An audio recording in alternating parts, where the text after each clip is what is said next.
All right, every so often I have to remind people that I'm on the extra help program. I don't get a lot of Social Security.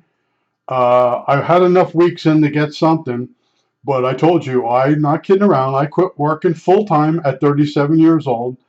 Became a writer, got stuff published. Um, I had a bulletin board system. I mowed lawns.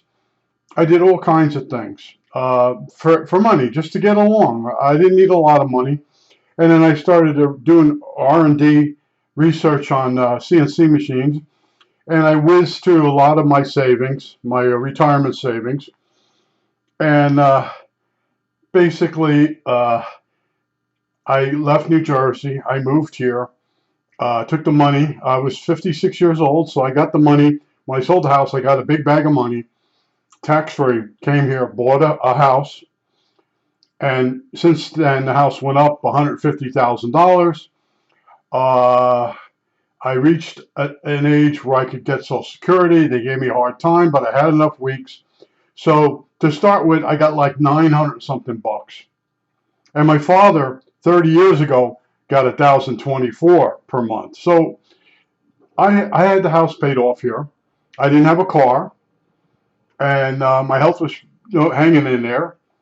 So I applied for Social Security, and the guy was a real pain in the ass, and they gave it to me. And then after a few months of being on Social Security, I got this letter, and I double checked it online to make sure it wasn't a scam. And it said, "You're really not getting enough Social Security due to your circumstances and everything." It was a big long paragraph, and it said, "If you tell us how much money you have in the banks and tell us what banks and how much money, including the money in your house, we might be able to help you." So I'm reading this, and I went online and made sure it was real. I filled it all out. I sent it back to them. So then they sent me another letter back, very nice letter, and it said, "Could you tell us of all your savings that you have, what part of that is burial money?" And I wrote back, "None of it." I said, "That's what I operate on."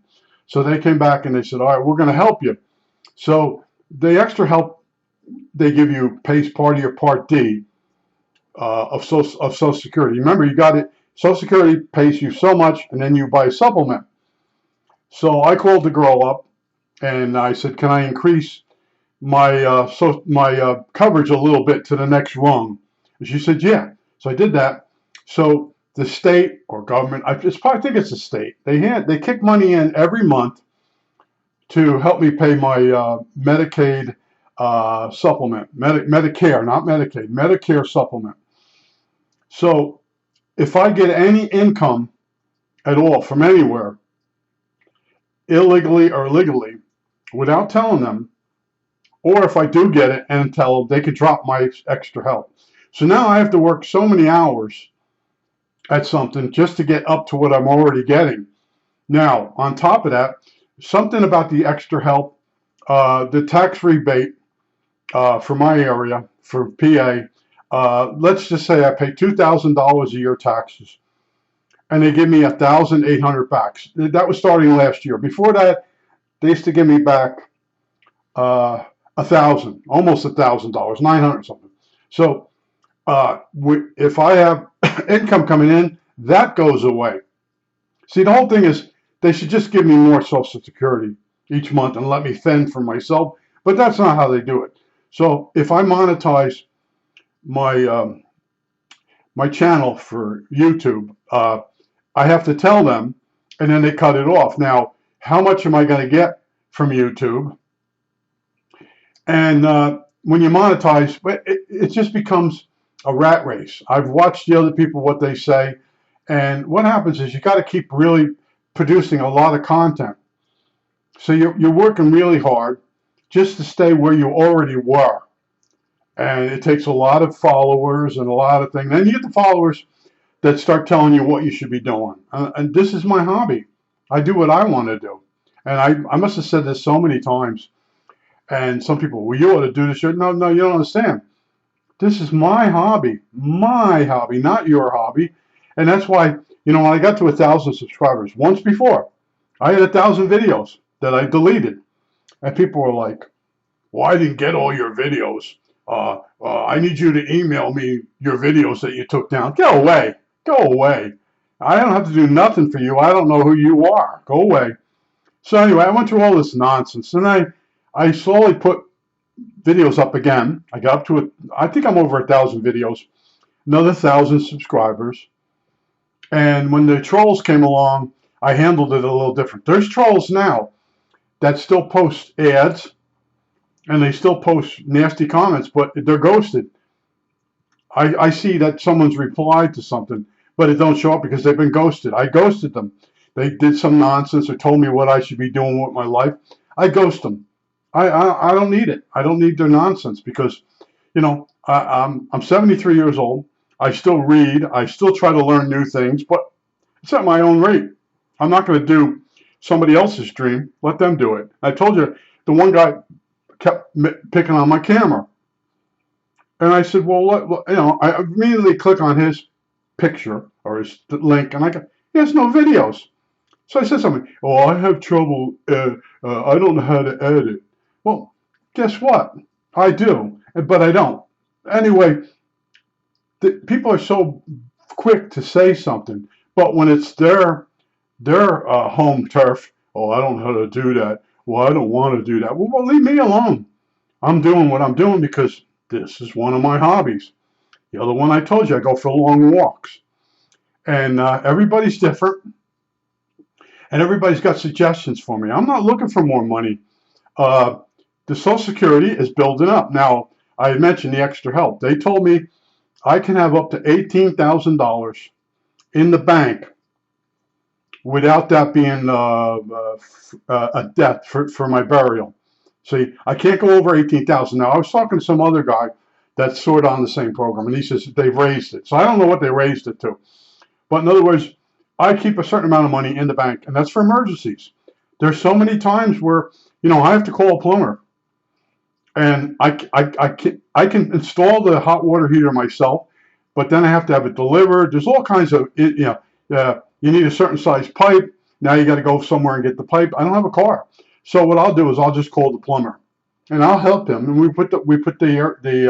I put a hot water heater in with a guy, and I did some valving up on the second floor with a guy, and you know, they come in, they put it in, they bring all the parts, and I help them. I hold the flashlight, I turn the water on and off, but basically I have a certain amount of emergency money in two different banks because at any point, one of the two banks isn't working that day. I don't know if you noticed that. Stuff doesn't always work right. So I have backup plans. But as far as monetizing, I don't want to get involved anymore. Free time is getting to be valuable. I'm slowing down so much, I'm having trouble keeping up with housework. And I don't want to do the housework. And after I'm done with this video, I have to do another load of wash. And I'm getting tired of that. And, you know, when you get to a certain age, you start wishing you had a wife to do half the stuff you have to do. But I just want to tell you, I'm not monetizing. I'm not money hungry. I have enough money. I told you my problem right now is what do I want to do with each day? You know, you have too much free time. You have free time. You have to fill it with something. And I did a video one time. I think I deleted it. But the number one problem with being retired is not the amount of money. It's not whether you get along with the wife. It's not your health. It's not her health. It's not your children's health. It's the freaking weather. Now, right now, we're not in a real bad heat wave, but we're running a hotter than normal summer for the 6th year in a row. It's like the 6 years in a row. Well, this heat, when you're older, I can go out early in the morning and go shopping and stuff and come home, but that's it for the day. I go out later in the afternoon for a short walk, but it's too hot for me at 73. That's what you'll find. You know, right now, a lot of you guys are in your 60s. Big difference between 60 and 70. Your body doesn't regulate the heat correctly, and it just happens overnight, or over a winter time. You're bundling up, you're going out in the cold, and then the first hot day comes, and you're like, man, it's really hot. And everybody else is like, it's not that bad. And then you realize your body's not cooling correctly because you're old. And I talked to people, and they said, yeah, They stay in air conditioning all the time. I have one right now. Mine's off. I'm doing a video, so I shut it off. The man cave here has an air conditioner in the window. But I just want to tell you, I'm not looking to monetize because the work I have to do to get up to where I already am. You know, Social Security and the state or whatever, they kick in extra money. If I start bringing in money, they're going to shut that off. So now I got to work to get up to that point to break even. And then I do more work to go past that. And I don't want that extra work. YouTube is nothing but commercials. And one person was mentioning, I don't know if it was the same guy, about the Deox. I consider anyone that tells me about it doesn't know what they're talking about. You can spray that on something and sell it. It works great. And the person buys it and then puts it away or doesn't use it. And then little by little, the switches start becoming, you have to jiggle them. And I've gone through this. And then the guy will say, well, you didn't use the right type of Deox. Well, yeah, maybe. But you know what?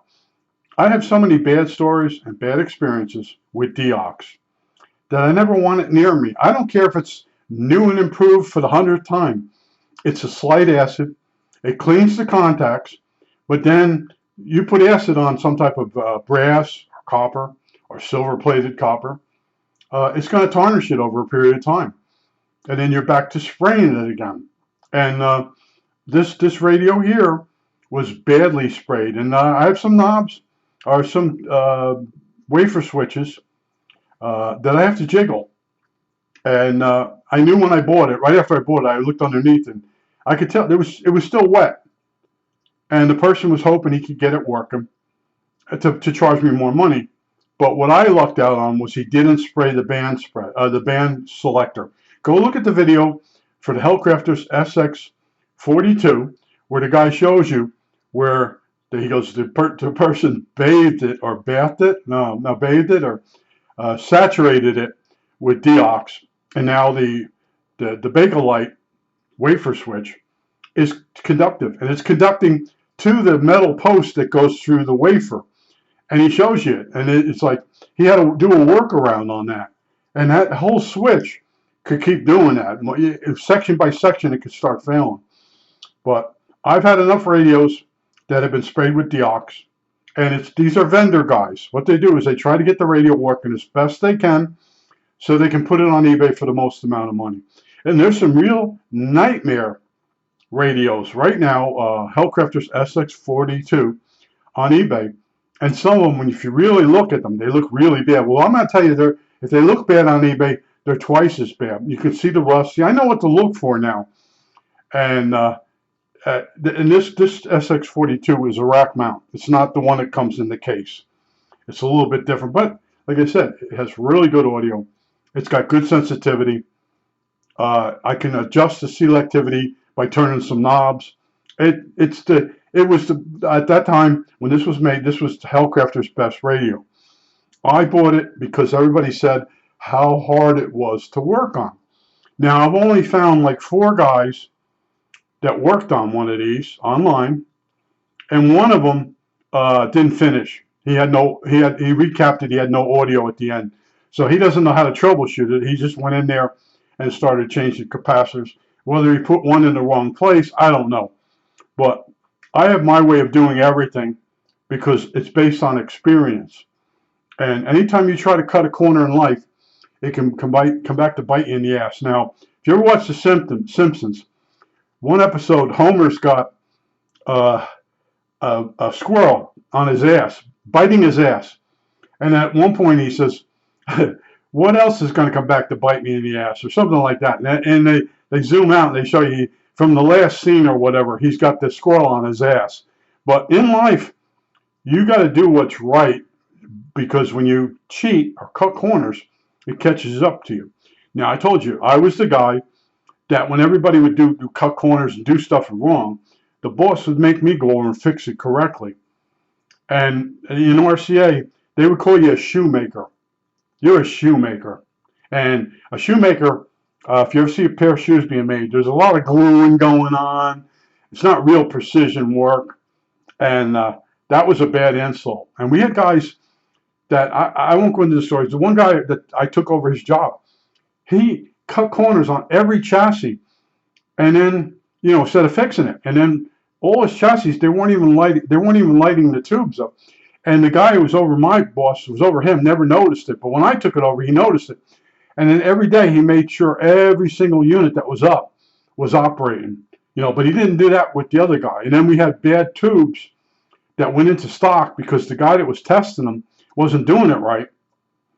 And then they come down, they had a conference with me, conference with my boss, conference with the big boss. And then they started sending me extra batches of tubes that were in stock to retest because the guy that was sitting in my job before me was cheating all over the place. And he knew the place was going to close down. He got promoted. He got moved to the other side, and he was waiting for a big promotion. He didn't get it. They caught on to him, and he hated me. He'd come over, he'd talk to the guy next to me about me, and he goes, so what's the professor up to this week, or the scientist, whatever he would call me that moment. But I asked him some questions, and I'm new at the job, and I'm like, why are you doing it that way? Oh, that'll be good, that'll be good. And I'm like, he puts the tubes up, they are glowing, he's got the filament lit, but there's no high voltage. And then there's a neon bulb that was in near the flyback, and it would glow if the high voltage was there. Well, he was wiring them to the AC. So if you walk by, it would look like all the racks, all the units had AC or high voltage, and they didn't. I found a bunch of those. And that means that tube's not seeing any voltage. So he takes the measurements, and then the girl takes the measurements, and it looks like brand new tubes going back into, back from test. And then well, this batch is good, and they put them into stock. And then all of a sudden, out in the field, these TV repair shops start calling up RCA. This tube is no good, man. I got a bunch of them. They're no good. And they start getting calls, and then they start sending them into me, and they want me to go through and test every one of them that's coming back. And I'm telling them, I said, look, a lot of them have gone out. I said, I got enough tests now because you've doubled up my tests. I can't take time to do each individual customer.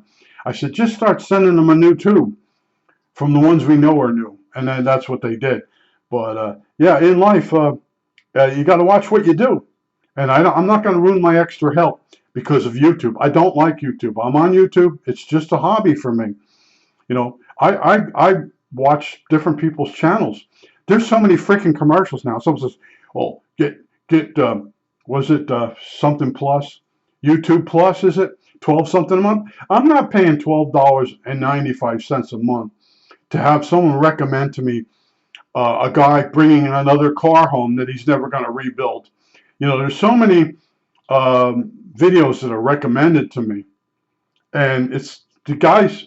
The guy just brought home. I was telling my friend that not a Carmen Ghia. Oh no, it's the one. It's the one it's like a pickup truck. El Camino. I got it. So this guy, it's totally trashed, and he's telling how I bid for it. I forgot that I even bid on it, and then he brought it home, and they opened it up, and it's got all. It was a piece of shit. Okay, so he got cheated. It's not worth $250. But I'm looking, and what you do when the guy's talking about the car, look over his shoulder. Keep looking, and you'll see all the cars he's got in probably his mother's backyard. And he ain't ever going to work on any of them because he has no money. He probably doesn't work. And he gets money together and he buys another car. And he spouts, I'm going to do this. I know those people now. But what aggravates me is YouTube keeps recommending these people to me. I've seen enough bullshit in the news. People running the country, they just make stuff up off the top of their head. Yeah. Oh, I won't go into it. It's politics, but it isn't politics. It's stupid. It's because the country is going downhill, and there's no adults anymore running the country. It's a bunch of babies, people that they want to be seen on the news every night and get in every picture, and it's messed up. But I just want to tell you, yeah, I'm not going to monetize. It's not. I'm too old. I'm wearing out, and oh yeah, well if I had your thing, I would be, yeah. If. I think that's it. All right, that's it.